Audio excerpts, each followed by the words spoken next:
Let's say you're on a cruise ship that has a day stop in Belfast, Northern Ireland. And let's say that about all you know about the place is what you remember from the news broadcasts from the 1970s and beyond. And any of us who were around then remember the constant mayhem and battles between the Protestants and the Catholics, the incredible hate and the parades of one side or the other marching through the other's neighborhoods, deliberately antagonizing the other. The street battles, often involving British soldiers, who probably really didn't want to be there anyway. Now, as a brief visitor to this country, you've got one key decision to make on how you're going to spend the 7 or 8 hours you've got here. One, do you concentrate your time in Belfast itself and try to understand why these two groups were in constant conflict and endure an uneasy peace even today? Or do you instead decide to concentrate on more of the natural beauty of Northern Ireland and how the land shapes the character of its people with a small amount of time in Belfast itself? There are lots of local tour companies that can accommodate either direction you want to go. For an in-depth look at Belfast and its conflicts, there are the ubiquitous black taxi tours, where a driver, often someone who has had direct experience with the history of Belfast and Northern Ireland, will take you to various memorial murals and sites. And of course, there are other tours concentrating on urban Belfast. Then there are tours that will take you along the coastal causeway route to see the famous Giant's Causeway and stop along the way to admire the rugged Northern Irish countryside. These tours typically will end their day with a brief tour of Belfast before taking you back to your cruise ship. Now, Tanya and I have been traveling internationally for over 60 years.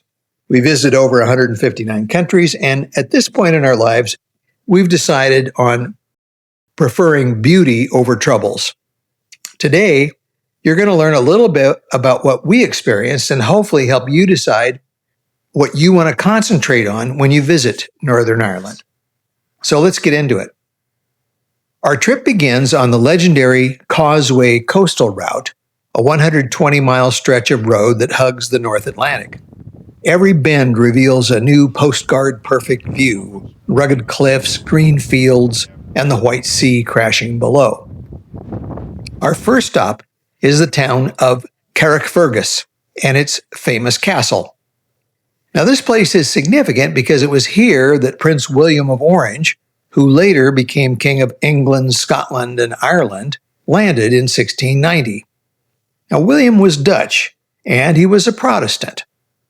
The castle itself was built 500 years earlier, in 1177, and had been occupied and besieged by a variety of forces, French, British, Scots, and others over the years.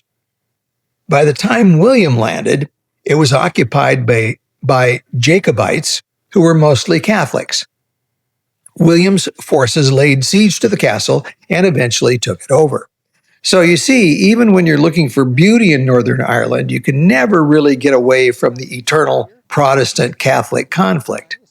And after centuries of conflicts and the death of thousands of people, the castle still stands and is one of the best preserved medieval structures in Ireland. Tanya just made a very interesting observation. No wonder these people were so depressed and killed each other, like continually. Continually. Yeah, and why would that be, Tanya? Well, it's sunny now. But, sunny now, yeah. But yeah. Just in this one spot. Yeah, you know, you got to be tough to live in a place like this. Yeah. Don't you? I mean, it is pretty. It is pretty. No question about it. But, Tanya, would we retire here, do you think? Nope. Yeah, I don't know. Our driver/guide had an interesting observation on our way over here. Someone had asked about, Northern Ireland, actually part of the UK, and, would they ever be part of the Republic of Ireland, which these guys here refer to as Southern Ireland. And he said, well, no, he says, nobody really wants us. He says, the British would just as soon we just go away. they don't really want us. And Ireland, i.e. Southern Ireland, they don't want us because we'd be too expensive. Because in this guy's opinion, nobody here wants to work, and they're all on the public assistance. So this is what this guy says. So I don't know. It can't all be that way. I know there's factories here. And then there's always going to be goofballs like Tanya and I that come here and contribute our little bit to the economy. After visiting Carrickfergus, the highlight of the Causeway coastal route is, of course, the UNESCO World Heritage Site, the Giant's Causeway. This is one of the most iconic natural wonders of Northern Ireland, and it's famous for its striking landscape of about 40,000 interlocking basalt columns, most of which are hexagonal in shape. The Giant's Causeway was formed around 50 to 60 million years ago during a period of intense volcanic activity. As lava from volcanic eruptions cooled rapidly, it contracted and cracked, forming the distinctive hexagonal columns we see today. The process is called columnar jointing, and while it occurs in other parts of the world, the scale and perfection of the formations at the Giant's Causeway are rare and impressive. Now, why is it called the Giant's Causeway, you might ask? Or you might not. Well, the story behind why it's called the Giant's Causeway is fascinating. According to Irish mythology, the causeway was built by the giant Finn McCool. Finn McCool. Well, Finn built the causeway to walk to Scotland to fight his rival, the Scottish giant Benandonner. When Finn saw how enormous Benandonner was, he retreated, and he had his wife disguise him as a baby. When Benandonner saw the baby, which was actually Finn, Benandonner assumed the father must be truly gigantic, and he fled back to Scotland, destroying the causeway behind him. Now, isn't that an interesting story, boys and girls? On our way back to the parking lot, Tanya and I took the scenic hike back, and it was well worth it.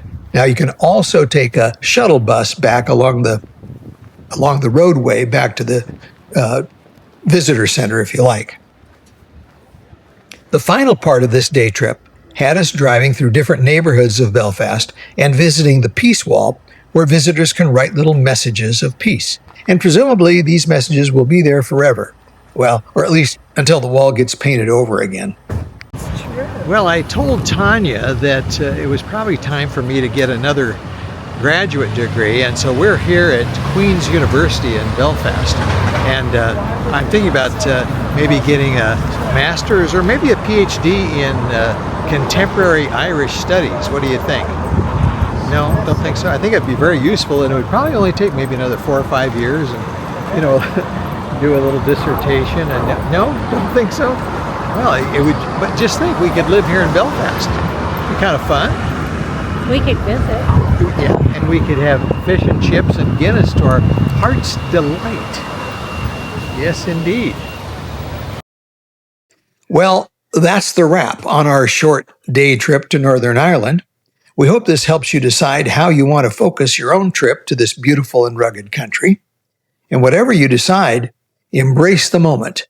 And we'll see you again in our next video. Bye-bye.